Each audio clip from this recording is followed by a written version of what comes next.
I do feel really bad for Jets fans. I legitimately do. Because I know it's not any fun to cheer for a mediocre or crappy team. It's not. And as bad as it is for the Bears, it's even worse for the Jets. And poor Jets fans. They're sitting there thinking, 2021, man, Adam Gase is gone. Bug Eyes can get the hell out of Dodge. We got Robert Saleh. Got Zach Wilson, so goodbye Sam Darnold, good riddance, ha ha ha. The Panthers actually gave us picks to get rid of him, ha ha ha. There's all this optimism abound because there's fresh faces involved. You got a new quarterback, new head coach. You're sitting there saying to yourself, it can't possibly be that bad again, and then the 2021 season happened. 4-13 certainly was not exactly the plan. I don't think anybody looked at the Jets and said this is a contending team, or this was really a team that was a threat for the playoffs or anything, but I don't know if anybody thought they were 4-13 bad, but they were. They certainly earned that distinction. And even though they had a couple of surprising, didn't they beat Cincinnati and Tennessee? That's what's so weird and stupid about their season last year. They beat a couple of notable playoff teams, a couple of notable contenders in the AFC, and then were 2-13 against the rest of the conference. I might be forgetting exactly who they beat, but they had a couple of quality wins last year. But 4-13 is still 4-13. It's not good. And somehow you bring in the defensive coordinator from the San Francisco 49ers to work with what was a bad defense before, and they actually got worse under him last year. Butt naked last in the league in points and yards allowed. Well, let's think about that. The Jets defense was already boo-boo bad. Under your defensive-minded head coach, they got worse. Bringing up the ass end of the league in both total points allowed and total yards allowed a game. That's horrendous. And then, of course, the one thing you're really pointing to and saying, if nothing else for the Jets, maybe it's a lost season, but 2021 could be when Zach Wilson shows that he's ready for the bright lights of Broadway, so to speak, and he wasn't. He missed time with injury, and he sucked when he did play. Not very good. Certainly doesn't make anybody look good to have him as QB1 in the draft. It's still early, mind you, but goddamn, the early returns certainly aren't very promising, I'm just going to say. So, as the Jets fans, you've got to be bummed. And you've got to be searching deep, deep, deep in the cockles of your soul for any reason for real hope or optimism that this season's going to turn out any different. And you got to dig really, really deeply. Now, maybe you're looking at it and you say, well, hey, they did spend a little money on their defense at free agency. They brought in DJ Reed from the Seahawks and Jordan Whitehead from the Buccaneers, so they got a couple of starters in the secondary, so that unit will be upgraded, and they will be. They signed Laken Tomlinson away from the 49ers, so they beefed up the interior of that line. Signed C.J. Uzomah from the Cincinnati Bengals, so give him a better option in the passing game at tight end. And all of that is true, but we talk about snake-bitten franchises. That's not good for the Jets.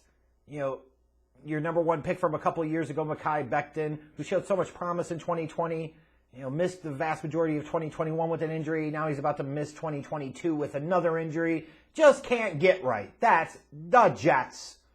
And of course, Zach Wilson goes out and gets hurt in the preseason, has a knee injury, and it looks like he might be out at least a few weeks to start the year off. So as much as you were looking at this season wanting to see some real progress and growth out of Zach Wilson, just like last year, he missed a few games due to injury, he's about to do the same thing again. Now, you could get somewhat optimistic and say that the draft brought an influx of some marquee talent. Like you look at two of their 3 first-round picks, Sauce Gardner and Jermaine Johnson, will certainly help that defense, no question about it. Sauce certainly does have the swag of a CB1. And let's hope for the Jets' sake that he is, because if he's not, oh my God, things are going to get really, really ugly. Garrett Wilson and Breece Hall were brought in to be weapons on that offense. So what you can look at this team and say is that they've tried to put some pieces around Zach Wilson.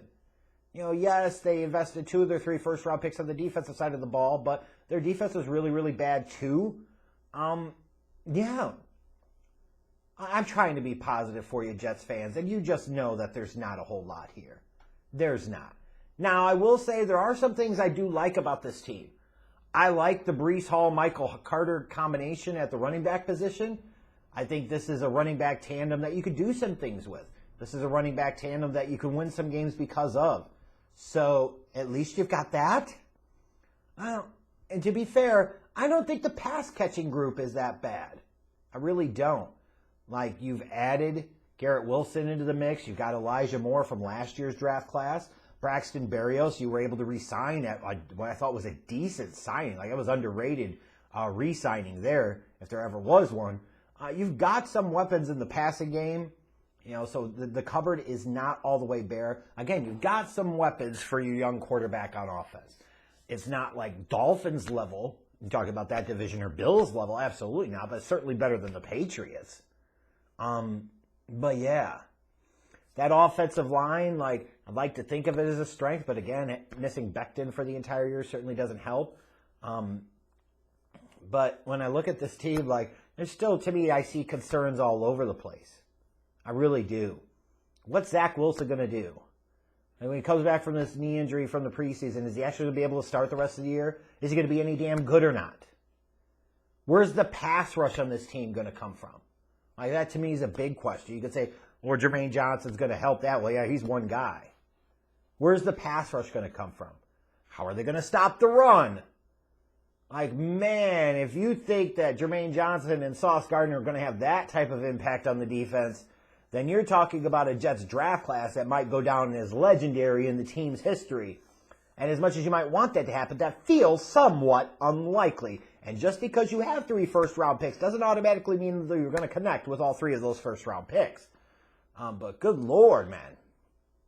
Like, as a Bears fan, I've seen some of these national media outlets and so forth, and fans from other teams talk about how bad the Bears are going to be. And look, I'm certainly not beating the drum that the Bears are going to be some major surprise or anything. But the Bears were a team that won 6 games last year, and I could see some improvement in some spots. I don't know what I see here with the Jets. And as much as you could say, well, their team's going to improve, and maybe they do.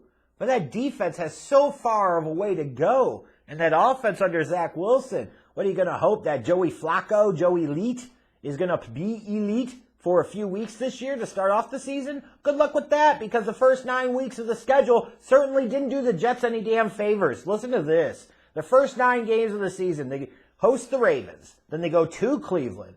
They host Cincinnati, at Pittsburgh, host Miami, at Green Bay, at Denver, host New England, host Buffalo. So they're already in a tough division with, the Bills, the Dolphins, and the Patriots respectively.